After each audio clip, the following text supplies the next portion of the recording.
പലരും പറയുന്നുണ്ട് ഞങ്ങൾ ഈ 30 ലക്ഷം രൂപ കൊടുത്തത് തന്നെ LDFനെ സഹായിക്കാനാണ്. അങ്ങനെ ഏതെങ്കിലും രീതിയിൽ LDFനെ വിജയിപ്പിക്കണമെന്നുണ്ടായിരുന്നെങ്കിൽ ഞാനൊരു സ്ഥാനാർത്ഥിയെ നിർത്തിയ LDF ജയിക്കും. പല ആളുകളെ വിട്ടും എന്നോട് അവിടെ വരണമെന്ന് പറയണ്ടായി മുഖ്യമന്ത്രിക്ക് കാണാനായിട്ട്. അത് കോൺഗ്രസ് ചോദിച്ചു, വലിയ നേതൃത്വമാണ് ചോദിച്ചത്, വലിയൊരു തുക ഞങ്ങൾ കൊടുത്തു. SDP-ക്കാരെന്തെങ്കിലും ചോദിച്ചിട്ടുണ്ടോ? അപ്പോൾ അവരെന്നെ പരിചയപ്പെടുത്തിയത് തന്നെ തൊടുപുഴ സാറിനെ കായ് വെട്ടിയ പാർട്ടി അതാ എന്ന് പറഞ്ഞിട്ടാ. കുറച്ച് പേരെ പോയിട്ട് തിരിച്ചു വന്നിട്ട് ഒരു 5 ലക്ഷം രൂപ തരാൻ പറ്റും. ഞാൻ പറഞ്ഞു സാധ്യമല്ല. അതുകൂടാതെ എൻ്റെ ഫാദറിൻ്റെ 1ാമത്തെ അടിയന്തരം വന്നു കഴിഞ്ഞപ്പോൾ അവർ ഹർത്താൽ പ്രഖ്യാപിച്ചൂടെ. ഒരു സുപ്രഭാതത്തിൽ എന്നെ തന്നെ ഇല്ലാതെയാക്കാനായിട്ട് അദ്ദേഹം ശ്രമിക്കുകയാണ്, അദ്ദേഹത്തിൻ്റെ പാർട്ടി. ഇപ്പോൾ വീണെ അറസ്റ്റ് ചെയ്യും, ഇപ്പം മുഖ്യമന്ത്രി അറസ്റ്റ് ചെയ്യും.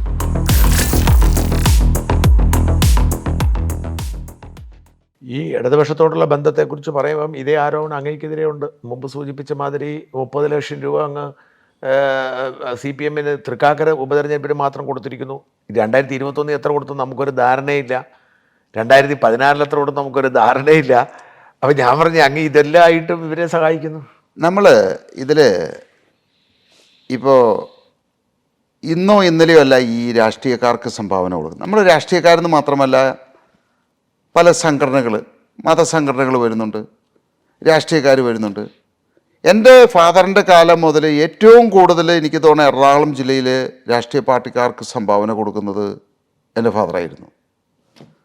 ഞങ്ങളുടെ വ്യവസായങ്ങൾ വളർന്നു. എറണാകുളം ജില്ലയിലെ തന്നെ ഏറ്റവും പ്രധാനപ്പെട്ട ഒരു വ്യവസായമാണത്.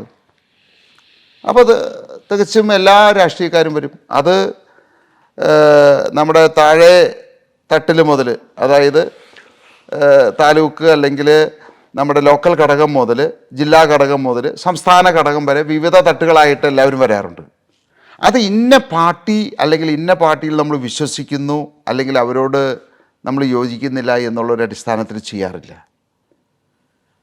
എന്നും സഹായം ചോദിച്ചു വരുന്ന ആളുകളെ ആരെയും ഞങ്ങൾ നിരാശപ്പെടുത്താറുമില്ല.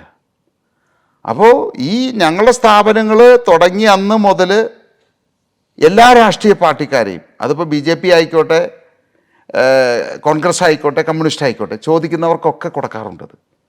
അപ്പോൾ പലപ്പോഴും നമ്മളൊരു തുക നിശ്ചയിച്ച് കൊടുക്കുകയല്ല ചെയ്യുന്നത്, അവരോട് ചോദിക്കുക എത്രയാണ് ആവശ്യം. ചിലർ വലിയ തുകകൾ പറയും, അപ്പോൾ അത് നമ്മൾ പറയും അത് കൂടുതലാണ്, അപ്പോൾ അവരത് കുറച്ച് ഒരു എമൗണ്ട് കൊടുക്കും. പലപ്പോഴും അവർ ചോദിക്കുന്ന തുക തന്നെ ഞങ്ങൾ കൊടുക്കാറുണ്ട്. അത് കോൺഗ്രസ് ആയാലും ശരി, കമ്മ്യൂണിസ്റ്റ് ആയാലും ശരി, എല്ലാവരും. കാരണം അവരോട് തന്നെ ചോദിക്കാറ്. എന്തിനാണ് കൊടുക്കുന്നത്? എങ്ങനെ? ഇപ്പം നമുക്ക് കേരളത്തിൻ്റെ ഒരു സാഹചര്യം, എല്ലാവരും ഇപ്പോൾ ഒരു രാഷ്ട്രീയ പാർട്ടി ഒരിക്കലും അവർ നിലനിൽക്കണമെന്നുണ്ടെങ്കിൽ പിരിവില്ലാതെ നടക്കില്ല. ഇപ്പം നമ്മൾ പള്ളികൾ അല്ലെങ്കിൽ അമ്പലങ്ങൾ, നമ്മളൊരു സാമൂഹ്യ സംവിധാനം തന്നെ അതാണല്ലോ, പരസ്പരം സഹായിച്ച്. പ്രത്യേകിച്ച് കേരളത്തിൻ്റെ സാഹചര്യത്തിലാണ് പറയാം, എല്ലാവരും പരസ്പരം സഹായിക്കുന്ന.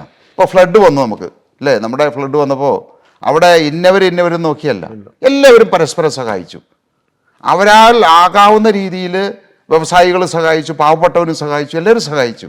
അതാണ് കേരളത്തിൻ്റെ മറ്റു സംസ്ഥാനങ്ങളിൽ നിന്നൊരു വ്യത്യസ്തത. അപ്പോൾ അതേ രീതിയിൽ കേരളത്തിൻ്റെ ഒരു സംസ്കാരം വെച്ചിട്ട് പരസ്പരം സഹായിച്ചു പോകുന്നൊരു സമൂഹമാണത്. തൃക്കാക്കര 30 ലക്ഷം CPM-ന്, 5 ലക്ഷം BJP-ക്ക്, കോൺഗ്രസ് ഒന്നും കൊടുത്തില്ല. തൃക്കാക്കര കേസിൽ ഈ കോൺഗ്രസ് ചോദിച്ചില്ല എന്നുള്ളതാണത്. അതിന് കാരണമുണ്ടത്. കാരണം PT തോമസ് എന്നെ വെല്ലുവിളിച്ച് ഞാൻ അദ്ദേഹത്തിന് നോട്ടീസ് കൊടുക്കുകയൊക്കെ ചെയ്തുകൊണ്ടാണ്.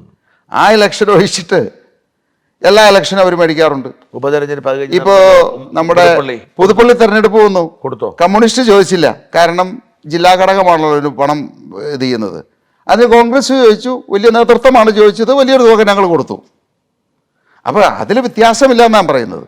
അപ്പോൾ ഇവിടെ തൃക്കാക്കര ആയാലും ഞങ്ങൾ PT തോമസ് അങ്ങനെയൊക്കെ ചെയ്തെങ്കിലും അവരാവശ്യപ്പെട്ടിരുന്നു ഞങ്ങൾ കൊടുത്തേനെ. അത് ഒരു പാർട്ടിയെ സഹായിക്കാൻ വേണ്ടിയിട്ടോ അല്ലെങ്കിൽ അവരെ ഭയന്നിട്ട് കൊണ്ടുമല്ല. അത് എൻ്റെ അച്ഛനായിട്ട് തന്നെ കാലാകാലങ്ങളായിട്ട് എല്ലാ ആളുകളും താഴെ ഘട്ടം മുതൽ മേൽഘട്ടം സംസ്ഥാന ഘടകം വരെ ഞങ്ങൾ സഹായിക്കാറുണ്ട്. ഇപ്പോഴും കൊടുക്കുന്നുണ്ട്. ഏത് പാർട്ടി ചോദിച്ചാലും കൊടുക്കുന്നുണ്ട്. ആര് ചോദിച്ചാലും കൊടുക്കും. കോൺഗ്രസ് ചോദിച്ചാൽ ഞങ്ങൾ കൊടുക്കും. ചോദിച്ചു തുടങ്ങിയിട്ടുണ്ടോ? അല്ല, ഇപ്പം അതായിട്ടില്ലല്ലോ. ഇപ്പം എല്ലാവരും നിർത്തി, ഇപ്പം എല്ലാവരും തിരക്കിലാണ്. പക്ഷെ ചിലരൊക്കെ വിളിച്ചു. ഈ വിളിച്ചവരൊക്കെ വ്യക്തിപരമായിട്ടാണ് വിളിച്ചത്. പല സ്ഥാനാർത്ഥികളും വിളിച്ചു. എനിക്ക് തോന്നുന്നു ഏതാണ്ട് ഒരു 10ഓളം ആളുകൾ ഓൾറെഡി തന്നെ വിളിച്ചു കഴിഞ്ഞു. അത് BJP-യിലെ ആളുകളുണ്ട്, കോൺഗ്രസിലെ ആളുകളുണ്ട്, കമ്മ്യൂണിസ്റ്റിലെ ആളുകളുണ്ട്, BDJS-ന്റെ ആളുകളുണ്ട്, ഈവൻ ചാലക്കുടിയിലെ ആളുകൾ തന്നെ വിളിക്കുന്നുണ്ട്, നമ്മുടെ എതിർ സ്ഥാനാർത്ഥികൾ. നിങ്ങളുടെ എതിരാളികൾ വിളിക്കുന്നുണ്ട്. അപ്പോൾ BDJS എന്തായാലും വിളിക്കും അവർ, കാരണം ഇത് കാശുണ്ടാക്കാൻ വേണ്ടി മത്സരിക്കും. അല്ല, ഞാൻ പറയുന്നതേ, അപ്പോൾ ഇതിൽ നമ്മൾ അങ്ങനെ കാണാറില്ല. ഒരാൾ ചോദിക്കുമ്പോൾ അത് ഇല്ല എന്ന് പറഞ്ഞൊരു ശീലം ഞങ്ങൾക്കില്ല. അത് ഇനിയായാലും കൊടുക്കും. അത് ഒരിക്കലും അതിനെ നമ്മുടെ രാഷ്ട്രീയ പ്രവർത്തനവുമായിട്ട് ബന്ധപ്പെടുത്തേണ്ട കാര്യമില്ല. SDP-ക്കാരെന്തെങ്കിലും ചോദിച്ചിട്ടുണ്ടോ? SDP-ക്കാർ ഒരിക്കൽ വന്ന് 2012 എൻ്റെ അടുത്ത് വന്നിരുന്നു. 2012 11 എനിക്ക് തോന്നുന്നു. അല്ല, 12 13 എനിക്ക് തോന്നുന്നത്.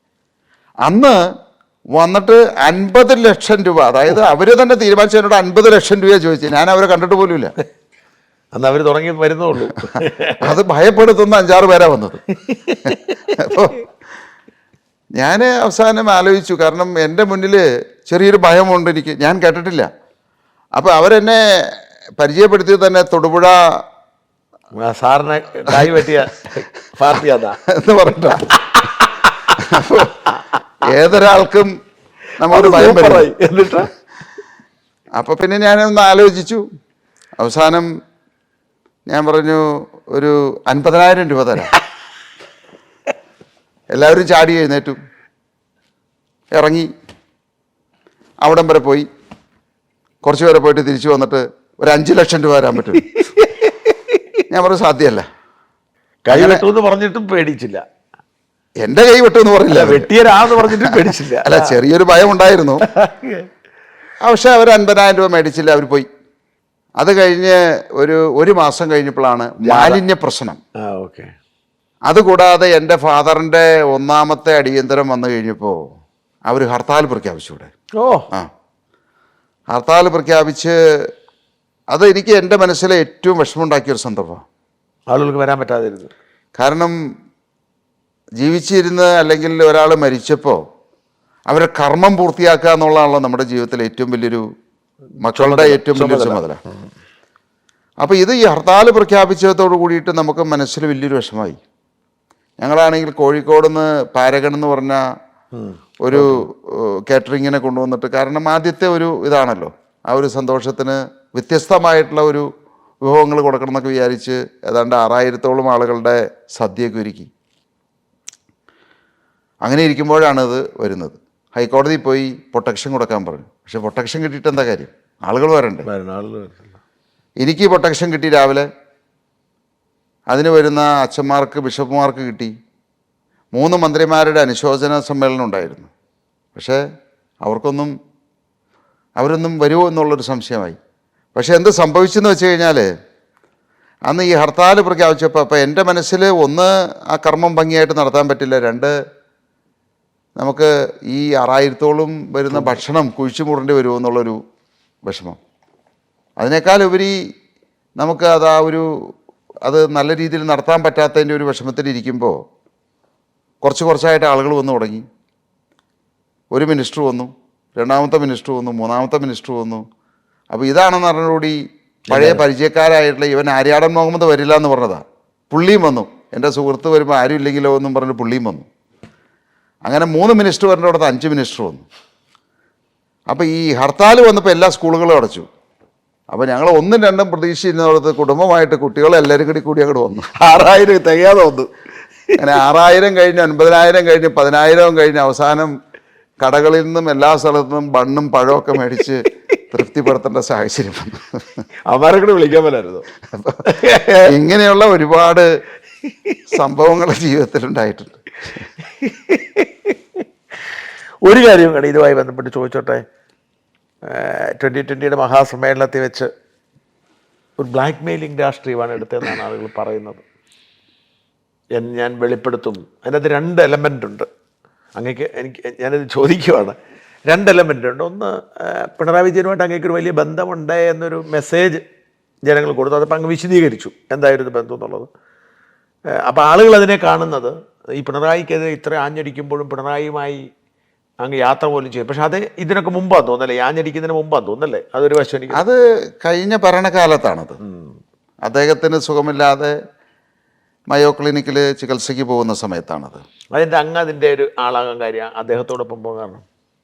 അല്ല, ഞാൻ പറഞ്ഞില്ലേ 2005 മുതലുള്ള അദ്ദേഹത്തിൻ്റെ ചികിത്സയും അദ്ദേഹത്തിൻ്റെ കാര്യങ്ങളൊക്കെ വ്യക്തമായിട്ട് നമുക്ക് അറിയാവുന്നതാണ്. ഇപ്പോൾ ഈ 2005 ഫാദർ ഉണ്ടായിരുന്നപ്പോൾ ചികിത്സ, അതിന് ശേഷമായാലും കുഴമ്പും മറ്റുള്ള കാര്യങ്ങളൊക്കെ ഞങ്ങൾ ഇവിടെ നിന്ന് ഉണ്ടാക്കി കൊടുത്തു വിടാറുണ്ട്. അതിപ്പോൾ പുള്ളിക്ക് മാത്രമൊന്നല്ല, അന്ന് ഫാദർ ചികിത്സ കൊണ്ടിരുന്ന ആളുകളൊക്കെ എപ്പോഴും ചികിത്സയ്ക്ക് വരാറുണ്ട്. ആ രീതിയിൽ ഞങ്ങൾ മുഴുവനായിട്ട് നടത്തുന്നില്ലെങ്കിലും ഞങ്ങൾ നടത്തുന്നുണ്ട്. അത്യാവശ്യം മരുന്നുകളും ഒക്കെ ഞങ്ങൾ ചികിത്സയിലേക്ക് പോകാറില്ല, എന്നാലും മരുന്നുകളും കഷായങ്ങളും ഒക്കെ ഉണ്ടാക്കി ഞങ്ങൾ ഇപ്പോഴും അവർക്കൊക്കെ കൊടുക്കുന്നുണ്ട്. കുഴമ്പുകൾ ഉണ്ടാക്കുന്നതിന് കുഴപ്പമില്ലല്ലോ. അപ്പോൾ അന്നുണ്ടായിരുന്ന ആളുകൾക്കൊക്കെ ഇതിൻ്റെ സപ്ലൈ ഇപ്പോഴും ഉണ്ട് ഞങ്ങൾക്ക്. അത് ഞങ്ങൾ തുടരുന്നുണ്ടത്. അപ്പോൾ അത്ര പരിചയമുള്ള ഒരു സ്ഥലത്ത് പുള്ളി ഒരു മെഡിക്കൽ കേസിനാണല്ലോ പോകുന്നത്. ആ ഒരു സാഹചര്യത്തിൽ അറിയാവുന്ന ഒരാൾ നമ്മൾ കൂടെ പോയി. പിന്നെ അതിനേക്കാൾ ഉപരി ഞാൻ പറഞ്ഞല്ലോ, നമുക്ക് ഈ കേരള സംസ്ഥാനത്ത് നമ്മളിൽ കൂടി ചെയ്യാൻ പറ്റാത്ത കാര്യം പുള്ളിയിൽ കൂടി ചെയ്യാൻ പറ്റിയാൽ അത് കേരളത്തിനൊരു മുതൽക്കൂട്ടാണെന്ന് വിചാരിച്ചു. കാരണം എനിക്ക് നാളെ സംസ്ഥാനം ഭരിച്ച് അങ്ങനെ ഒരു മാറ്റം കൊണ്ടുവരാൻ പറ്റില്ല. അപ്പോൾ അതുകൊണ്ട് പുള്ളിയിൽ കൂടി ആകണമെങ്കിൽ ആകട്ടെ എന്ന് വിചാരിച്ച് ഞാൻ എൻ്റെ അറിവിനും എൻ്റെ ബുദ്ധിക്കും അനുസരിച്ചുള്ള കാര്യങ്ങൾ പുള്ളിക്ക് കൊടുത്തു. അത് പല കാര്യങ്ങളും പുള്ളി ഇംപ്ലിമെൻറ്റ് ചെയ്യുകയും ചെയ്തു. അതിൽ കവിഞ്ഞിട്ടുള്ള ഒരു ഉദ്ദേശം എനിക്കുണ്ടായില്ല. അതിനുശേഷമാണ് രാഷ്ട്രീയ പാർട്ടി വരുന്നത്.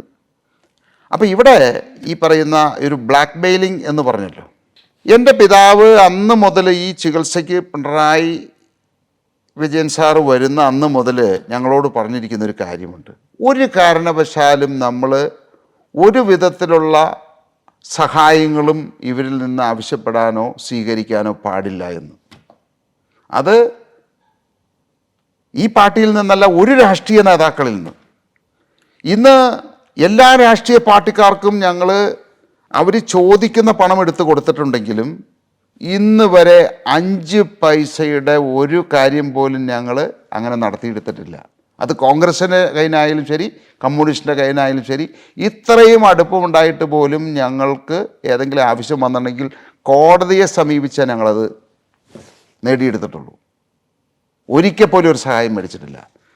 അപ്പോൾ എനിക്ക് ഒരു ബ്ലാക്ക് മെയിലിംഗ് നടത്തി ഒരു ആനുകൂല്യം ഏതെങ്കിലും രീതിയിൽ എന്തെങ്കിലും കാര്യങ്ങൾ ഞാൻ പ്രതീക്ഷിച്ചു കൊണ്ടാണെങ്കിലോ, അല്ലെങ്കിൽ പണം പ്രതീക്ഷിച്ചു കൊണ്ടാണ്, അല്ലെങ്കിൽ വേറെ ഏതെങ്കിലും സഹായങ്ങൾ പ്രതീക്ഷിച്ചു കൊണ്ടാണെങ്കിൽ അങ്ങനെ നമ്മൾ വിചാരിക്കാം. ഇവിടെ ആ ഒരു സാഹചര്യത്തിൽ നമ്മളിപ്പോൾ അതിൻ്റെ ഒരു ഭാഗം മാത്രമായിട്ട് കേൾക്കുമ്പോഴാണ് തോന്നുന്നത്. അതിലേക്ക് വന്നൊരു സാഹചര്യമുണ്ടത്. കാരണം ഒരാളുടെ കൂടെ നമ്മൾ 10-30 ദിവസം നമ്മുടെ ബിസിനസ്സും മറ്റുള്ള കാര്യങ്ങളുമൊക്കെ മാറ്റി വെച്ചിട്ട് അദ്ദേഹത്തിനെ സഹായിക്കാൻ നിൽക്കുന്നു. ആ സഹായിക്കാൻ നിന്നു മറ്റ് പല കാര്യങ്ങളും സംസ്ഥാനത്തിന് ജനങ്ങൾക്ക് പ്രയോജനമുള്ള കാര്യങ്ങൾ നമ്മുടെ സമയവും നമ്മുടെ മറ്റു കാര്യങ്ങളൊക്കെ മാറ്റി വെച്ച് നമ്മൾ ചെയ്തു കൊടുക്കുന്നു. അത്രയൊക്കെ ചെയ്തു കൊടുത്തു കഴിഞ്ഞിട്ട് ഒരു സുപ്രഭാതത്തിൽ എന്നെ തന്നെ ഇല്ലാതെയാക്കാനായിട്ട് അദ്ദേഹം ശ്രമിക്കുകയാണ്, അദ്ദേഹത്തിൻ്റെ പാർട്ടി. അതാഎനിക്ക് പിടികിട്ടാതെ. അത് എന്തുകൊണ്ടാണെന്ന് ഉത്തരം പറയേണ്ടത് അദ്ദേഹം തന്നെയാണത്. കാരണം എൻ്റെ ഭാഗത്തുനിന്ന് അത് എന്തുകൊണ്ടാണ്, ഒരു പക്ഷേ ഞാൻ രാഷ്ട്രീയത്തിലേക്ക് സജീവമായിട്ട് ഇറങ്ങിയതുകൊണ്ടായിരിക്കാം, ഞാൻ നിയമസഭാ തെരഞ്ഞെടുപ്പിൽ മത്സരിച്ചുകൊണ്ടായിരിക്കാം. അപ്പോൾ രാഷ്ട്രീയപരമായിട്ട് എന്നെ ഒതുക്കുക എന്നുള്ള ഒരു ഇതിയിട്ട് വന്നിരിക്കും. അപ്പോൾ അവിടെയൊക്കെ വ്യക്തിപരമായിട്ടുള്ള കാര്യങ്ങൾ മാറ്റിവെച്ച് ഇവർ സെൽഫിഷ് ആവുകയാണത്. ആ സ്വാർത്ഥതയാണ് ഞാൻ അവിടെ ചൂണ്ടിക്കാണിച്ചത്. അപ്പോൾ ഒന്നും പ്രതീക്ഷിക്കാതെ, ഒന്നും ആവശ്യപ്പെടാതെ ഈ സംസ്ഥാനത്തിന് വേണ്ടിയിട്ട്, ഇവിടുത്തെ ജനങ്ങൾക്ക് വേണ്ടിയിട്ട്, അദ്ദേഹത്തിന് വേണ്ടിയിട്ട് ഞാൻ ഇത്രയും കാര്യങ്ങൾ ചെയ്തിട്ട് എന്നെ ഇല്ലാതെയാക്കാൻ ശ്രമിച്ചു എന്നുള്ളതാണത്. അത് ഇപ്പോഴും തുടർന്നുകൊണ്ടിരിക്കുക. ആ ഒരു സാഹചര്യത്തിൽ ഒരു കർശനമായിട്ടുള്ള ഒരു വാണിംഗ് കൊടുക്കണമെന്ന് തന്നെ വിചാരിച്ചിട്ടാണ് ഞാനത് അന്ന് അവിടെ പറഞ്ഞത്. അല്ലാതെ അവിടെ ഒരു വിലപേശലോ മറ്റ് രാഷ്ട്രീയ പാർട്ടിക്കാരുടെ മാതിരി അല്ലെങ്കിൽ മറ്റുള്ള ആളുകളുടെ മാതിരി ഒരു വിലപേശി സാബു ജേക്കബിന് ഒന്നും നേടേണ്ടതായിട്ടില്ല, ഇതുവരെ നേടിയിട്ടുമില്ല, ഇനിയോട്ട് നേടാനും പോകുന്നില്ല. ആ രഹസ്യം എന്തായാലും വെളിപ്പെടുത്താൻ ആഗ്രഹിക്കുന്നുണ്ടോ? നമുക്ക് ഇപ്പോൾ ഈ മുഖ്യമന്ത്രിയുടെ അല്ലെങ്കിൽ മുഖ്യമന്ത്രിയുടെ കുടുംബവുമായിട്ട് ബന്ധപ്പെട്ട് ഒട്ടനവധി തെളിവുകൾ ഇന്ന് കേരളത്തിൽ നിലവിലുണ്ട്. ഉണ്ട്. ഇപ്പം നമുക്ക് ഏറ്റവും അടുത്ത് നമ്മുടെ മാസപ്പടി വിവാദം തന്നെ എടുക്കാം. മാസപ്പടി കൊടുത്തിട്ടില്ല അല്ലേ? ഞാൻ കൊടുത്തിട്ടില്ല. ഒരു മാസം മുമ്പ് എന്തായിരുന്നു അത്? ഇപ്പം വീണെ അറസ്റ്റ് ചെയ്യും, അതെ, ഇപ്പം മുഖ്യമന്ത്രി അറസ്റ്റ് ചെയ്യും എന്നല്ലായിരുന്നു എല്ലാവരും പറഞ്ഞുകൊണ്ടിരുന്നത്. ഇന്ന് ആരെങ്കിലും അതിനെപ്പറ്റി സംസാരിക്കുന്നുണ്ടോ? ഈ അന്വേഷണ ഏജൻസി എവിടെ പോയി? NIA എവിടെ പോയി? CBI എവിടെ പോയി? ഈ കേന്ദ്ര ഏജൻസികൾ അന്വേഷിച്ച ഏതെങ്കിലും, അതായത് മുഖ്യമന്ത്രിയെയും മുഖ്യമന്ത്രിയുടെ കുടുംബത്തെ പറ്റി അന്വേഷിച്ച ഏതെങ്കിലും കേസുകൾ വെളിച്ചം കണ്ടിട്ടുണ്ടോ? ലാവ്ലിൻ കേസ് എവിടെ പോയി? എന്തുകൊണ്ടാണ് ലാവ്ലിൻ കേസ് പുറത്തു വരാത്തത്? അപ്പോൾ ഇവിടെയാണ് നമ്മൾ ഈ രാഷ്ട്രീയ കച്ചവടവും കൂട്ടുകെട്ടും നമ്മൾ മനസ്സിലാക്കേണ്ടത്. ഇവരൊക്കെ ഒരമ്മ പെറ്റ മക്കളാണ്. പരസ്പരം എല്ലാവരും കക്കുന്നു, പരസ്പരം സഹായിക്കുന്നു. ഒരിക്കലും ഒരു രാഷ്ട്രീയക്കാരനെ ഒറ്റുകൊടുക്കാൻ മറ്റു രാഷ്ട്രീയക്കാരും ചെയ്യില്ല, അത്ര വല്ല കുറ്റം ചെയ്താലും. അതാണ് നമ്മളുടെ അനുഭവങ്ങൾ തെളിയിക്കുന്നത്. അപ്പോൾ ഞാൻ ഈ കാര്യം പുറത്തു വിടട്ടെ, എന്തുണ്ടാകാനാണ് പോകുന്നത്? ഒന്നും സംഭവിക്കാൻ പോകുന്നില്ല. അവിടെ അതിനേക്കാൾ വലുത് പുറത്തുണ്ടായിട്ടൊന്നും സംഭവിച്ചില്ല.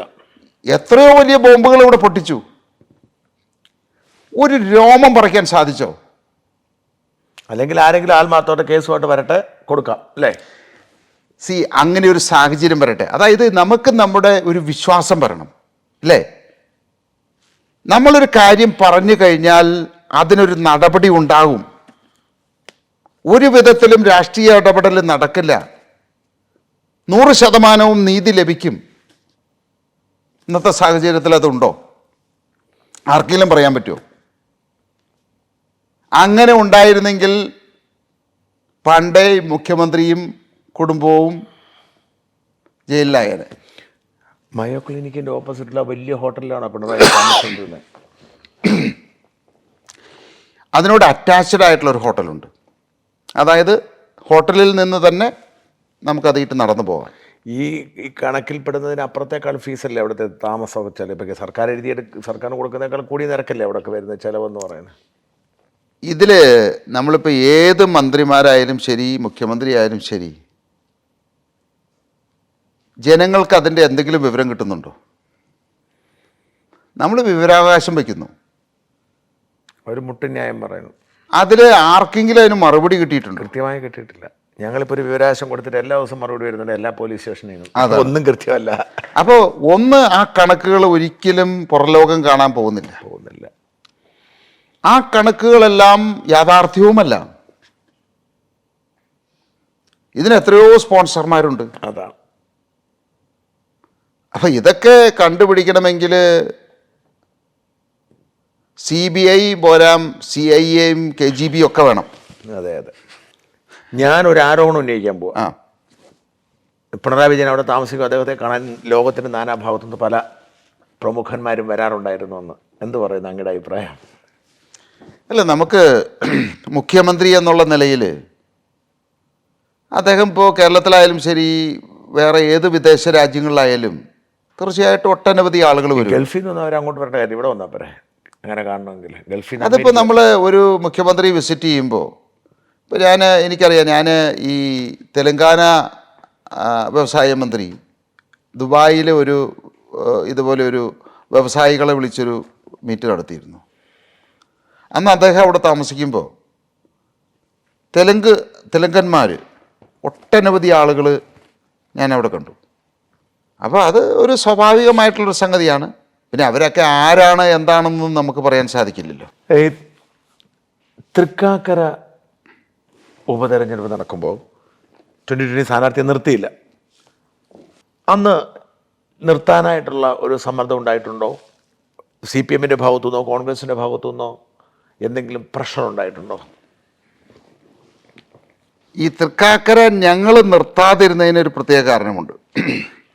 കാരണം 2021 ഞങ്ങൾ മത്സരിക്കുമ്പോൾ തൃക്കാക്കര ഞങ്ങൾ മത്സരിച്ചതാണ്. ഞങ്ങൾ പ്രതീക്ഷിച്ച അത്രയും വോട്ട് ഞങ്ങൾക്ക് അവിടെ നിന്ന് കിട്ടിയില്ല. അതിൻ്റെ കാരണം തന്നെ ഞങ്ങൾക്ക് അവിടെ ഒരു സംഘടനാ സംവിധാനം ഉണ്ടായിരുന്നില്ല എന്നുള്ളതാണ്. 22-ലും ഞങ്ങൾ വീണ്ടും അതേപോലെ ഒരു തിരിച്ചടി ഉണ്ടാകും, മത്സരിക്കാൻ അന്നും ഞങ്ങൾക്ക് സംഘടനാ സംവിധാനം അത്ര ശക്തമായിരുന്നില്ല. അപ്പോൾ ആ സാഹചര്യത്തിലാണ് ഞങ്ങൾ വീണ്ടും അതിന് പോയിട്ട് ഇതുപോലെയുള്ള ഒരു തിരിച്ചടി വരണ്ട എന്ന് വിചാരിച്ചാണ് ഞങ്ങൾ മത്സരിക്കാതിരുന്നത്. പക്ഷേ CPM LDF വിചാരിച്ചത് ഞങ്ങളവിടെ മത്സരിക്കുമെന്ന് വിചാരിച്ച, അങ്ങനെ മത്സരിച്ചാൽ കുളം കലക്കി മീൻ പിടിക്കാമെന്നുള്ളൊരാഗ്രഹം അവർക്കുണ്ടായിരുന്നു. അവസാന ഘട്ടത്തിൽ ഞങ്ങൾ മത്സരിക്കുന്നില്ല എന്ന് മനസ്സിലായി കഴിഞ്ഞപ്പോഴാണ് മുഖ്യമന്ത്രി തന്നെ നേരിട്ട്, അല്ലെങ്കിൽ മന്ത്രിമാരെല്ലാവരും, കാരണം അതൊരു ടഫ് ഫൈറ്റിട്ടായി, LDFും UDFും മാത്രമായിട്ടുള്ളൊരു ഫൈറ്റിട്ടായി. ഒരു പക്ഷേ ഞങ്ങളവിടെ ആളെ നിർത്തിയിരുന്നെങ്കിൽ ഇന്ന് UDF വിജയിക്കുന്നതിന് പകരം LDF വിജയിച്ചേനെ. പലരും പറയുന്നുണ്ട് ഞങ്ങൾ ഈ 30 ലക്ഷം രൂപ കൊടുത്ത് തന്നെ LDFനെ സഹായിക്കാനാണെന്ന്. അങ്ങനെ LDFനെ സഹായിക്കണമെങ്കിൽ ഞങ്ങളൊരാളെ നിർത്തിയാൽ മതിയായിരുന്നു. സുഖമായിട്ട് ഈ 30 ലക്ഷം രൂപയല്ല 300 കോടി രൂപയുടെ വിലയാണ് LDFനെ സംബന്ധിച്ച്. കാരണം 100 തികയ്ക്കണം എന്ന് വിശ്വസിച്ചിരുന്ന ആളുകളാണത്. അപ്പോൾ ഏതെങ്കിലും രീതിയിൽ അങ്ങനെ ഒരു അന്തർധാര അല്ലെങ്കിൽ അവരുമായിട്ടൊരു അഡ്ജസ്റ്റ്മെൻ്റ് ഉണ്ടായിരുന്നെങ്കിൽ 2020 ഒരു സ്ഥാനാർത്ഥിയെ നിർത്തിയാനെ. അതെല്ലാവർക്കും അറിയാവുന്നൊരു കാര്യമാണ്. അങ്ങനെ നിർത്തിയിരുന്നെങ്കിൽ കോൺഗ്രസ് തോക്കും, ഞങ്ങളൊരു 30,000 വോട്ട് പിടിക്കും. ഞങ്ങൾ വിജയിക്കില്ല, പക്ഷേ ഒരു 30,000 വോട്ട് കിട്ടും ഞങ്ങൾക്ക്.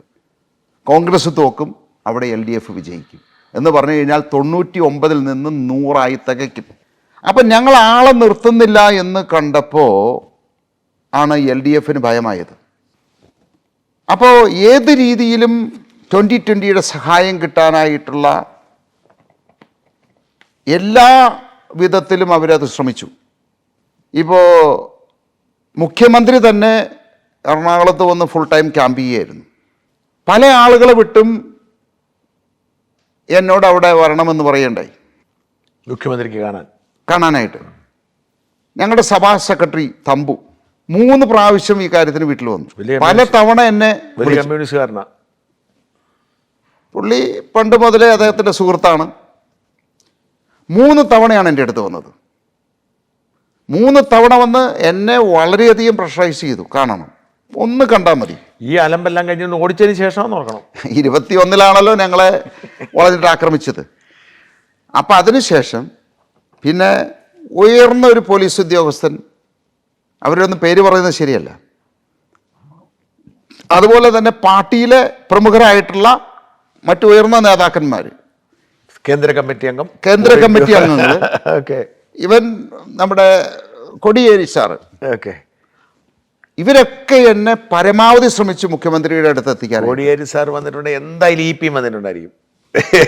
ആയിക്കോട്ടെ, നമ്മളിതൊന്നും നിഷേധിക്കുന്നില്ല. അപ്പം ഞാൻ പറയുന്നത്, അപ്പോൾ അത്ര രീതിയിൽ എന്നെ മുഖ്യമന്ത്രിയുടെ അടുത്ത് എത്തിക്കാനായിട്ട് ഇവർ ശ്രമിച്ചു എന്നുള്ളതാണത്. എനിക്ക് ഏതെങ്കിലും രീതിയിൽ ഈ കേരളത്തിലെ ജനങ്ങളെ ഒറ്റിക്കൊടുക്കണമെങ്കിൽ, ഇപ്പം ഞാൻ 30 ലക്ഷം രൂപ കൊടുത്തത് വലിയൊരു അപരാധമായിട്ടാണ് പറഞ്ഞത്. അങ്ങനെ ഏതെങ്കിലും രീതിയിൽ LDFനെ വിജയിപ്പിക്കണം എന്നുണ്ടായിരുന്നെങ്കിൽ ഞാനൊരു സ്ഥാനാർത്ഥിയെ നിർത്തിയ LDF ജയിക്കും. അതെ. 2, പോയി കണ്ടാൽ മതി. ഞാൻ പോയി അവിടെ മുഖ്യമന്ത്രിയെ കണ്ട് അദ്ദേഹത്തിന് 2020യുടെ പിന്തുണ എനിക്കിവിടെ പല രീതിയിലും അത് പ്രവർത്തിക്കാം. അത്തരത്തിലൊരു പ്രചരണം ആ സമയത്ത് നടന്നു. 2020യുടെ പിന്തുണ ഉണ്ട് എന്ന തരത്തിൽ അവരെന്തോ അവരാണ് പ്രചരിപ്പിച്ചത്. അതാ പറഞ്ഞത്. അപ്പൊ പോയായിരുന്നു ഉറപ്പായിട്ട്. പക്ഷേ അതിന് തൊട്ട് മുൻപാണ് ഇവിടെ കേജ്രിവാൾ വന്നിറങ്ങിയത്. ആ പ്രസംഗത്തിൽ ഞാൻ ഈ CPMനെതിരായിട്ട് ആഞ്ഞടിക്കുകയാണ് ചെയ്തത്. അതെ.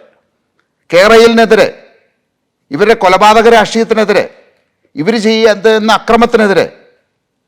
അതിനുശേഷവും പല മാധ്യമങ്ങളും എൻ്റെ ഇൻ്റർവ്യൂവിൽ നോക്കിയാൽ അറിയാം, എല്ലാ സമയത്തും ഇൻഡയറക്റ്റായിട്ട് ഞാൻ CPMനെ ആക്രമിക്കുക ചെയ്തത്. പിന്നെ എങ്ങനെയാണ് അന്തർധാര എന്ന് പറയുന്നത്? അപ്പം ഞാൻ ഈ 30 ലക്ഷം രൂപ കൊടുത്തതാണ് പറയുന്നത്. എന്നിട്ട് അങ്ങ് പോയില്ല, കാണാൻ പോയില്ല. ഞാൻ പോയില്ല. ഇത്രമാത്രം പ്രഷർ ചെന്നപ്പോൾ ഞാൻ പറഞ്ഞു, ഞാൻ ഒരിക്കലും വരില്ല. അങ്ങനെ ജനങ്ങളെ വഞ്ചിക്കണം എന്നുണ്ടായിരുന്നെങ്കിൽ എനിക്ക് പോകാമായിരുന്നു, എനിക്ക് ഒറ്റിക്കൊടുക്കാമായിരുന്നു. ഞാൻ ഒരിക്കലും എൻ്റെ ജീവിതത്തിൽ അങ്ങനെ ആരെയും ഒറ്റിക്കൊടുത്തിട്ടില്ല, ഒറ്റിക്കൊടുക്കുകയുമില്ല. ഇനി നാളെ LDFിൻ്റെ കൂടെയോ അല്ലെങ്കിൽ UDFിൻ്റെ കൂടെയോ BJPയുടെ കൂടെയോ കൂടേണ്ട ഒരു സാഹചര്യം വന്നാൽ അന്ന് ഈ പാർട്ടി പിരിച്ചുവിട്ട് ഞാൻ ഈ പരിപാടി വേണ്ടാന്ന് വെക്കുകയുള്ളൂ.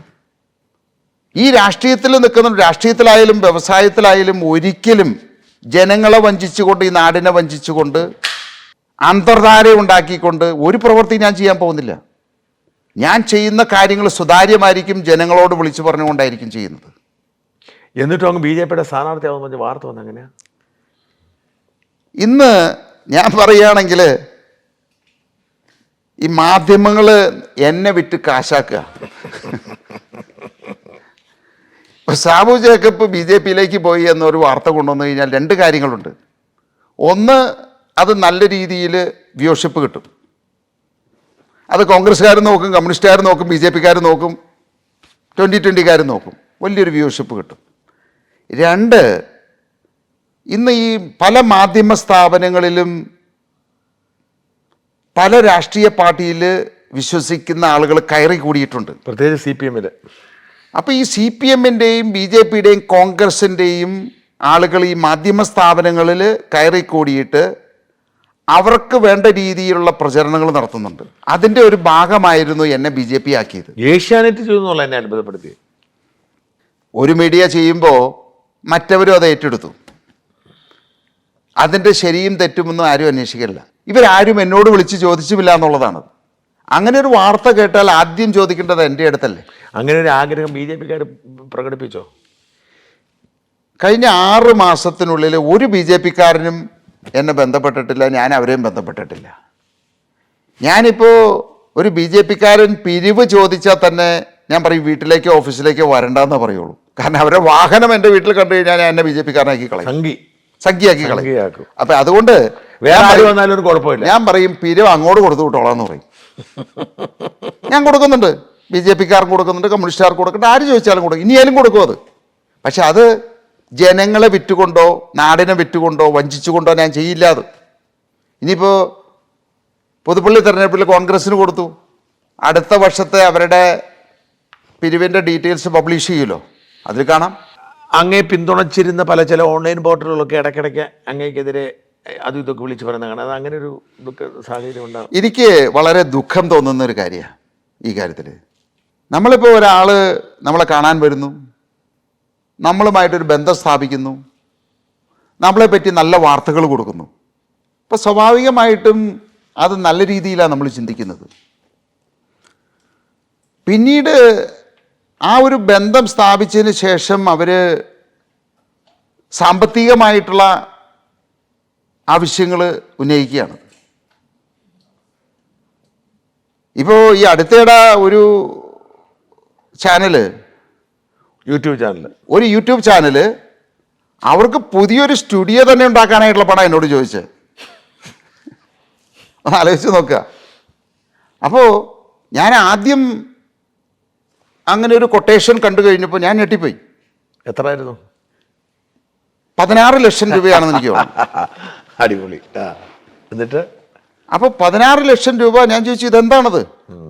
അപ്പോൾ എൻ്റെ അടുത്ത് ആദ്യം പറഞ്ഞത് ഇങ്ങനെ ഒരു ഈ ലൈവ് ടെലികാസ്റ്റ് ഉണ്ടെങ്കിൽ നമുക്ക് ഈ 2020യുടെ ഇലക്ഷൻ വരികയാണല്ലോ, അപ്പോൾ അതിന് നമുക്ക് ഇങ്ങനെ നടന്ന് സ്ഥാനാർത്ഥിയുടെ കൂടെ ഒന്ന് ലൈവ് ടെലികാസ്റ്റ് കൊടുക്കാൻ പറ്റും.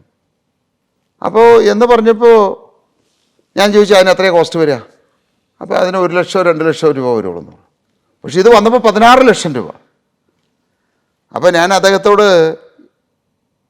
അദ്ദേഹത്തിൻ്റെ ലെറ്റർ ഹെഡിലാണ് തന്നിരിക്കുന്നത്. അപ്പോൾ ഞാൻ ചോദിച്ചു ഇത് ആരാണ് സപ്ലൈ ചെയ്യുന്നത്? ആ സപ്ലൈ ചെയ്യുന്നവരുടെ ഡീറ്റെയിൽസ് ഞാനൊന്ന് നെഗോഷിയേറ്റ് ചെയ്യാം, ഇതെന്താണെന്ന് അറിയണമല്ലോ, നമ്മുടെ ബിസിനസ്സുകാരനാണല്ലോ. അതെ. അപ്പോൾ ഞങ്ങളുടെ സോഴ്സിംഗ് ഡിപ്പാർട്ട്മെൻറ്റ് ചെയ്യും. ഒരാഴ്ച കഴിഞ്ഞു തന്നില്ല. അപ്പോൾ പുള്ളി അത് ചെയ്തിട്ട് പറഞ്ഞു ഇതിൽ 8 ലക്ഷം രൂപ എന്തോ ഞാൻ മുടക്കിക്കോളാം, ബാക്കി മുടക്കിയാൽ മതി എന്ന് പറഞ്ഞു. അപ്പോഴും ഡീറ്റെയിൽസ് തരുന്നില്ല. പിന്നെ ഞാൻ ഡീറ്റെയിൽസ് തരാൻ പറഞ്ഞപ്പോൾ എന്നെ ഒരാൾ വിളിക്കുകയാണ്, ഇങ്ങനെയാണ് ഇതിൻ്റെ സപ്ലയർ. അപ്പം ഞാൻ ചോദിച്ചു ഇതെന്താണ് ഈ സാധനങ്ങൾ? എനിക്ക് 16 ലക്ഷം രൂപയുടെ ഒരു ലിസ്റ്റ് തന്നിട്ടുണ്ടല്ലോ, അതെന്താണ്? അപ്പം ഞാനത് അയച്ചു കൊടുത്തത്. അയച്ചു കൊടുത്തപ്പോൾ പുള്ളി പറഞ്ഞു ഇതൊരു സ്റ്റുഡിയോ ഉണ്ടാക്കാൻ വേണ്ടിയിട്ടുള്ളതാണത്. അപ്പോൾ ഞാൻ ചോദിച്ചു ഇന്ന ആൾക്ക് നിങ്ങൾ കൊട്ടേഷൻ കൊടുത്തോ? അപ്പോൾ പുള്ളി പറഞ്ഞു ഞാൻ കൊട്ടേഷൻ കൊടുത്തില്ല, എന്നോട് ചോദിച്ച് എഴുതിയെടുത്തു പുള്ളി, ഞാൻ എഴുതിയൊന്നും കൊടുത്തില്ല എന്ന് പറഞ്ഞു. അപ്പോൾ എന്നെ വിളിച്ചപ്പോൾ ഞാൻ ഇദ്ദേഹത്തോട് പറഞ്ഞു ഇതൊരു സ്റ്റുഡിയോ ആണല്ലോ എന്ന് പറഞ്ഞു. അപ്പോഴാണ് അദ്ദേഹം പറഞ്ഞത് 16 വേണ്ട, 8 ലക്ഷം ഞാൻ മുടക്കിക്കോളാം, ബാക്കി 8 മുടക്കിയാൽ മതി. അങ്ങനെ 8 ആണെന്ന് പറഞ്ഞതെന്ന് എനിക്ക് തോന്നുന്നു. അപ്പോൾ ഞാൻ നോക്കാം, ആലോചിക്കാം എന്ന് പറഞ്ഞു. പിന്നെ 3 ദിവസം കഴിഞ്ഞപ്പോഴത്തേക്കും കളം മാറി, വാർത്തയായി. ഞാൻ ഈ ലോകത്തിലെ ഏറ്റവും അതുവരെ ഇത്രയും നല്ലൊരു പാർട്ടി, ഇത്രയും നല്ലൊരു മനുഷ്യൻ, അതിനുവേണ്ടി മാത്രം ചാനൽ മാറ്റി വെച്ചിരിക്കുന്നു. അതെല്ലാം മാറിയിട്ട് എല്ലാം മാറി മറിഞ്ഞ് ഈ കേരളത്തിലെ ഏറ്റവും കൊള്ളരുതാത്ത മനുഷ്യനായി എന്നെ ചിത്രീകരിക്കുക. പക്ഷെ നമുക്കിപ്പോൾ ഞാൻ പറഞ്ഞില്ല, ഈ രാഷ്ട്രീയക്കാരെ അല്ലെങ്കിൽ ആരെയും നമ്മൾ സഹായിക്കാറുണ്ട്. നമുക്ക് ഒരാൾ ഒരു പിടിച്ചു വയ്ക്കാൻ പറ്റും. ഇത് പിടിച്ചല്ലോ, ഇത് നമ്മളുടെ ആളാണെന്ന് വരുത്തി തീർക്കുന്നു. അങ്ങനെ നമ്മളുമായിട്ട് അടുപ്പം സമ്പാദിക്കുന്നു. അതിനുശേഷം ഇങ്ങനെയുള്ള ചെറിയൊരു കാര്യം പറയുന്നു, അത് വലിയൊരു തുകയിലേക്ക് വരുന്നു. ഇപ്പോൾ എന്നോട് ആദ്യം പറയുകയാണ് എനിക്കൊരു സ്റ്റുഡിയോ വേണം, ഇച്ചിരി കാശ് അതിലെന്തെങ്കിലും സഹായിക്കണം, ഞാൻ പിന്നീട് തന്നോളാം, അല്ലെങ്കിൽ ഇത് ചെയ്യാം എന്ന് പറഞ്ഞാൽ നമുക്ക് മനസ്സിലാകാം. അതിന് പകരം ഇങ്ങനെ വളഞ്ഞ വഴിയിൽ പോയിട്ട് വേറൊരാൾ വിളിക്കുന്നു, ആൾ വഴി ഞാനിത് അറിയുന്നു, അത് സ്റ്റുഡിയോ ആണെന്നറിയുന്നു. അദ്ദേഹം എന്നോട് പറഞ്ഞത് ഇദ്ദേഹം അവിടെ പോയി കണ്ടു കഴിഞ്ഞപ്പോൾ ഒരു കമ്പ്യൂട്ടറും അത് മാത്രമേ ഉള്ളൂ അവിടെ, വേറെ ഒന്നുമില്ല. അതെന്ത് വായിക്കോട്ടെ, അതൊക്കെ അവരുടെ കാര്യങ്ങളാണ്. പക്ഷേ എത്ര മോശമായിട്ടുള്ള രീതിയിലാണ് ഇപ്പോൾ ഇത് ചെയ്യുന്നത്, എന്തെല്ലാം ആക്ഷേപങ്ങളാണ് വരുന്നത്. അല്ല അതിനിപ്പോൾ നോക്കാം നമുക്കത്, അതുകൊണ്ടൊന്നും 2020 ഇല്ലാതെയാകാൻ പോകുന്നില്ല. ഈ 2020-യെ ഇപ്പം നമ്മൾ തമ്മിൽ സംസാരത്തിൽ നമുക്ക് മനസ്സിലായ ഒരു കാര്യം, 2020-യെ ഒരു കേരളത്തിൻ്റെ ബദൽ രാഷ്ട്രീയ പാർട്ടിയായി അല്ലെങ്കിൽ കേരളത്തിൻ്റെ ആം ആദ്മിയാക്കി വളർത്താനാണ് അങ്ങയുടെ ആഗ്രഹവും ശ്രമവും. അപ്പോൾ അതിൻ്റെ ഒരു ഭാഗമായിരിക്കും ഇപ്പോഴത്തെ ഈ മത്സരം എന്ന് പറയുന്നത്. അപ്പോൾ അങ്ങ് എക്സാക്ട്ലി യാഥാർത്ഥ്യബോധത്തോടെ, ഞാൻ പറഞ്ഞ് മത്സരിക്കുന്ന യാഥാർത്ഥ്യബോധത്തോടെ പറയൂ, എന്താണ് അങ്ങ് ആഗ്രഹിക്കുന്നതും പ്രതീക്ഷിക്കുന്നതും എന്ത് ചെയ്യാൻ കഴിയുമെന്നാണ് കരുതുന്നത് ഈ തെരഞ്ഞെടുപ്പിൽ? നമുക്ക് എല്ലാവർക്കും അറിയാം കേരളം എങ്ങോട്ടാണ് പോകുന്നതെന്നുള്ളത്. ഭീമമായിട്ടുള്ള തുക കടത്തിലേക്ക് പോകുന്നു. നമുക്ക് നല്ല വിദ്യാഭ്യാസം കിട്ടാത്തത് കൊണ്ട് ലക്ഷക്കണക്കിന് കുട്ടികൾ ഓരോ വർഷവും ഇവിടുന്ന് മറ്റ് സംസ്ഥാനങ്ങളിലേക്കും രാജ്യങ്ങളിലേക്കും പോകുന്നു. തൊഴിൽ തേടി മലയാളികൾ രാജ്യം വിട്ടുകൊണ്ടിരിക്കുന്നു. അപ്പോൾ ഈ സ്ഥിതിയിൽ മുന്നോട്ട് പോയി കഴിഞ്ഞാൽ ഒരു 20 വർഷം കഴിയുമ്പോഴേക്കും മലയാളി എന്ന് പറയുന്നൊരു വർഗം കേരളത്തിലില്ലാതെ വരാം. അപ്പോൾ ആ സാഹചര്യത്തെ ഏതെങ്കിലും രീതിയിൽ രക്ഷപ്പെടുത്താൻ പറ്റുമോ എന്നുള്ള ഒരു അവസാന ശ്രമമാണ് ഞാൻ നടത്തുന്നത്. ആരെങ്കിലും ഇതിൽ ഇറങ്ങി തിരിച്ചില്ല എന്നുണ്ടെങ്കിൽ, ഇപ്പോൾ LDF ഭരിക്കുന്നു, ഇനി നാളെ UDF വന്നെന്ന് വിചാരിക്കുക, ഈ കാര്യത്തിലൊന്നും ഒരു മാറ്റം ഉണ്ടാകാൻ പോകുന്നില്ല. അപ്പോൾ അതുകൊണ്ട് കേരളത്തെ രക്ഷപ്പെടുത്തണമെങ്കിൽ പണം ആഗ്രഹിക്കാത്ത, അധികാരം ആഗ്രഹിക്കാത്ത, സ്ഥാനമാനങ്ങൾ ആഗ്രഹിക്കാത്ത ഒരു പാർട്ടിയാണ് രംഗത്തേക്ക് വരേണ്ടത്. അത് തന്നെയാണ് ഞങ്ങൾ മുന്നോട്ട് വയ്ക്കുന്നത്. നാടിൻ്റെ വികസനം, ജനങ്ങളുടെ ക്ഷേമം, ഇത് മാത്രമേ ഞങ്ങളുടെ മുന്നിലുള്ളൂ. അപ്പോൾ നമുക്ക് അത് സാധിച്ചില്ല, ഇനി 2020-ക്ക് അത് സാധിച്ചില്ല എന്നുണ്ടെങ്കിൽ കേരളം എന്താകും എന്നുള്ളത് ഇന്നത്തെ പ്രബുദ്ധരായിട്ടുള്ള എല്ലാ മലയാളികൾക്കും അറിയാം, ചിന്തിക്കുന്നവർക്കറിയാം. അങ്ങനെ ഒരു നാശമാണോ ആവശ്യം, അതോ നമ്മുടെ കുട്ടികളെ എങ്കിലും നമുക്ക് രക്ഷപ്പെടുത്തുകയാണോ വേണ്ടതെന്നുള്ളതാണ് നമ്മൾ ചിന്തിക്കേണ്ടത്. അപ്പോൾ അതിന് വേണ്ടിയിട്ടാണ് ഞാനിപ്പോൾ ഈ പാർലമെൻറ്റിലേക്ക് ഒരു 2 സ്ഥാനാർത്ഥികളെ നിർത്തി മത്സരിക്കാൻ പോകുന്നത്. കാരണം അത് ജനങ്ങളാണ് തീരുമാനിക്കേണ്ടത്. ഇപ്പോൾ ഞങ്ങളുടെ പഞ്ചായത്തുകളിലെല്ലാം ഭക്ഷ്യസുരക്ഷ നടപ്പാക്കി, പക്ഷേ അത് കേരളത്തിൽ ഒട്ടാകെ നടപ്പിലാക്കുമെന്നാണ് ഞങ്ങൾ പറഞ്ഞിരിക്കുന്നത്. ഈ 3.5 കോടി ജനങ്ങൾക്കും 50% വരെ വിലക്കുറവിൽ ഭക്ഷ്യസാധനങ്ങൾ ലഭ്യമാക്കുക, 50% വരെ വിലക്കുറവിൽ മരുന്നുകൾ ലഭ്യമാക്കുക, 60 വയസ്സിൽ മേലെയുള്ളവർക്കെല്ലാം 5000 രൂപ പെൻഷൻ നൽകുക. അങ്ങനെ 20ഓളം വാഗ്ദാനങ്ങളാണ് ഞങ്ങൾ കൊടുത്തിരിക്കുന്നത്. ഇത് മറ്റൊരു രാഷ്ട്രീയ പാർട്ടിക്കും സാധ്യമായിട്ടുള്ള കാര്യങ്ങളല്ല, 2020-ക്ക് മാത്രമേ സാധ്യമാകൂ. അപ്പോൾ ഒരു മാറ്റം ആഗ്രഹിക്കുന്ന ആളുകൾ മാറി ചിന്തിക്കുമെന്ന് തന്നെയാണ് വിശ്വസിക്കുന്നത്. 2 ചോദ്യങ്ങൾ കൂടെ എനിക്കിനി ചോദിക്കാനുള്ളൂ. നമ്മുടെ ഇൻ്റർവ്യൂ അവസാനിക്കുന്നു. മുസ്ലിം വിഭാഗത്തിൽപ്പെട്ടവർ SDP ആയിട്ടൊക്കെ ഒരു പ്രശ്നമൊക്കെ ഉണ്ടായിരുന്നുകൊണ്ട് ചോദിക്കണം, 2020 ആയിട്ട് പ്രവർത്തിക്കുന്നുണ്ടോ? ഞങ്ങളുടെ ജില്ലാ പഞ്ചായത്ത് പ്രസിഡന്റ് നാസർ മുസ്ലിമാണ്. ഞങ്ങളുടെ ഒരു block president, Vengola block president മുസ്ലിമാണ്. ഞങ്ങളുടെ കിഴക്കുമലം പഞ്ചായത്തിൽ അമ്പുനാട് എന്ന് പറയുന്ന സ്ഥലത്ത് ഉള്ള മെമ്പർ മുസ്ലിമാണ്. ഒട്ടനവധി ഞങ്ങളുടെ പാർട്ടി വാർഡ് പ്രസിഡന്റുമാരും വാർഡ് ഭാരവാഹികളും ഒട്ടനവധി മുസ്ലിങ്ങളുണ്ട്. അപ്പം അങ്ങനെ ഒരു അവിശ്വാസത്തിൻ്റെ പ്രശ്നമേ ഇല്ല, പലരും പറയുന്നത് പോലെ. ഇന്ന് ഇന്ത്യയിൽ അല്ലെങ്കിൽ കേരളത്തിൽ നിന്നുള്ള ഇന്ത്യയിൽ തന്നെ എല്ലാ മതവിഭാഗക്കാരെയും ഒരുപോലെ കണ്ടുകൊണ്ട് ഒരേ നീതി ഉറപ്പാക്കണമെന്ന് വിശ്വസിക്കുന്ന ഒരേ ഒരു പാർട്ടിയാണ് 2020 ഭരിക്കുന്ന പഞ്ചായത്തുകളിലായിക്കോട്ടെ, കമ്മ്യൂണിസ്റ്റുകാരനായിക്കോട്ടെ, BJP-കാരനായിക്കോട്ടെ, കോൺഗ്രസ്സുകാരനായിക്കോട്ടെ, 2020-കാരനായിക്കോട്ടെ, ഒരേ നീതി നടപ്പാക്കിയിരിക്കുന്ന ഒരേ ഒരു പാർട്ടി 2020ആണ്. ഒരേ ഒരു ചോദ്യം കൂടി മാത്രം ബാക്കി. കേരളത്തിൽ 252ാമത്തെ സമ്പന്നനാണ് സാബു ജേക്കബ്. അതായത് 251 സമ്പന്നർ സാബു ജേക്കബിനേക്കാൾ കൂടുതലുണ്ട്. ഒരു സാബു ജേക്കബ് വിചാരിച്ചാൽ ഇവിടെ ഒരു 5 പഞ്ചായത്ത് മാറ്റം വരുത്താനും ഒരു തുടക്കം ഇത്രയും കാലം കൊണ്ട് കഴിഞ്ഞെങ്കിൽ എന്തുകൊണ്ട് നിങ്ങളുടെ ഈ സഹപ്രവർത്തകരുമായി സഹകരിച്ച് അങ്ങനെ ഒരു കൂട്ടായ്മ ഉണ്ടാക്കി ഞൊടിയിടയിൽ 251 വേണ്ട, അതിൻ്റെ അകത്തൊരു 10 പേരെ പിടിച്ച് നിങ്ങളുടേതുപോലൊരു ഇടപെടൽ കേരളം മുഴുവൻ ഒരു കൂട്ടായ്മ ഉണ്ടാക്കി ഈ നാടിനെ രക്ഷിച്ചുകൂടാ? ഇതിൽ എല്ലാവരും ചിന്തിക്കേണ്ട ഒരു കാര്യമാണത്. എല്ലാവരും വിചാരിക്കുന്നത് ഈ കേരളത്തിലെ വലിയൊരു സ്വത്തുകാരനാണെന്ന്. പക്ഷേ സത്യം ഞാൻ 252ാമത്തെ ആളാണെന്നുള്ളതാണ്. അതായത് എന്നേക്കാൾ സമ്പത്തുള്ള 251 പേര് കേരളത്തിലുണ്ട്. എന്നെപ്പോലെ ഈ 251 പേര് വിചാരിച്ചിരുന്നെങ്കിൽ കേരളത്തിൽ ദാരിദ്ര്യം എന്ന് പറയുന്നൊരു സംഭവം ഉണ്ടാവില്ല. പക്ഷേ ഇതിന് മനസ്സാണ് വേണ്ടത്. നമ്മുടെ സമൂഹത്തോട്, സഹജീവികളോട്, അവരുടെ കഷ്ടപ്പാടുകളിൽ, ദുരിതങ്ങളിൽ നമുക്ക് തോന്നുന്ന ഒരു അനുകമ്പ, അവരോടുള്ളൊരു മനസ്സ് തോന്നിയാൽ മാത്രമേ ഇങ്ങനെ പ്രവർത്തിക്കാൻ സാധിക്കൂ. ഞാനിപ്പോൾ 10 പേരോട് വിളിച്ചിട്ട് ഇങ്ങനെ ചെയ്യണമെന്ന് പറഞ്ഞു കഴിഞ്ഞാൽ അവർ ചെയ്യണമെന്നില്ല. അതിനൊരു മനസ്സുണ്ടാവണം. ആ മനസ്സ് എത്ര പേർക്കുണ്ട് എന്നുള്ളതാണത്. നമ്മുടെ മുമ്പിൽ ഒരു മനുഷ്യൻ വന്നിട്ട് അവൻ്റെ ബുദ്ധിമുട്ടുകൾ, പ്രയാസങ്ങൾ നമ്മളോട് പറയുമ്പോൾ അത് നമ്മുടെ ബുദ്ധിമുട്ടായിട്ട്, നമ്മുടെ പ്രയാസമായിട്ട് നമുക്ക് തോന്നുന്നുണ്ടെങ്കിൽ നമ്മൾ മനുഷ്യരാണ്. അങ്ങനെയുള്ള എത്ര മനുഷ്യരുണ്ടെന്നിവിടെ? അതാണെന്ന് കേരളം നേരിടുന്ന, അല്ലെങ്കിൽ ഇന്ത്യ നേരിടുന്ന പ്രശ്നം. ഒരൊറ്റ കാര്യം കൂടെ ഞാൻ ചോദ്യമല്ല, മുമ്പേ വിട്ടുപോയി. പിണറായി വിജയനുടെ എത്ര അടുപ്പമുള്ള ആളതിൽ അദ്ദേഹത്തിൻ്റെ സ്വഭാവം അങ്ങനെ ഉണ്ട്? റെക്കോർഡ് ചെയ്യാനാണോ? അതെ, റെക്കോർഡ് ചെയ്യാൻ. ഇതിപ്പോൾ ഒരു പിണറായി വിജയൻ എന്നുള്ളതല്ല. നമ്മൾ പലരും എടുത്തു കഴിഞ്ഞാലും എല്ലാ രാഷ്ട്രീയക്കാരും തന്നെ സെൽഫിഷാണ്. ഓക്കെ, അവർക്ക് സ്വന്തം കാര്യം, സ്വന്തം കുടുംബം, ഈ നാടിനോടോ ജനങ്ങളോടോ ഒരു കടപ്പാടുമില്ല അവർക്ക്. 1% വേണ്ടേ? എല്ലാം ആ മനസ്സിലായി. കടപ്പാടോ ഉണ്ടായിരുന്നെങ്കിൽ ഇന്ന് കേരളത്തിന് ഈ ഗതികേട് ഉണ്ടാവില്ലായിരുന്നു. അതെ, കൃത്യമായി മാസപ്പടി കൊടുക്കണമായിരുന്നു. സ്നേഹം മാത്രം പോരായിരുന്നു. എല്ലാവിധ പ്രാർത്ഥനകളും ആശംസകളും നേരുന്നു.